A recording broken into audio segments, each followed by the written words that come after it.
আসসালামু আলাইকুম। আশা করি সবাই অনেক ভালো আছেন। আমি আল্লাহর রহমতে আপনাদের দোয়ায় অনেক ভালো আছি। তো আসলে আজকের ক্যাপশনটা দেখে হয়তো আপনারা অবাকই হয়েছেন। আসলে যেটা লিখছি, যেটা ক্যাপশন দিছি এটাই সত্য। আমাদের এই খামারগুলোর মনে হয় থাকবে না। দেখেন আসলে মানুষ কতটা নিচু মনের মানুষ হলে এই ধরনের কাজ করতে পারে। কারণ হচ্ছে আমি যে এগুলো করতেছি বা মোটামুটি একটা ভালো একটা অবস্থানে চলে গেছি, ইনকাম করতেছি, তারপরে হচ্ছে নিজের মতো একটা জায়গা তৈরি করে ফেলছি। তো এটা আসলে আমাদের আশপাশের মানুষে ওইভাবে নিতে পারতেছে না।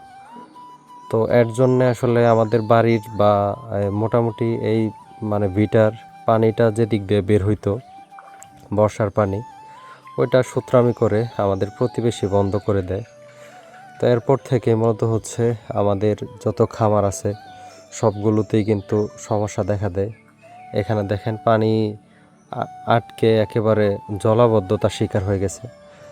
তো এইটার জন্যই মূলত হচ্ছে এরকম সমস্যা হইতেছে। এখানে হচ্ছে আমার প্যারেন্টস টাইগার মুরগিগুলো নতুন।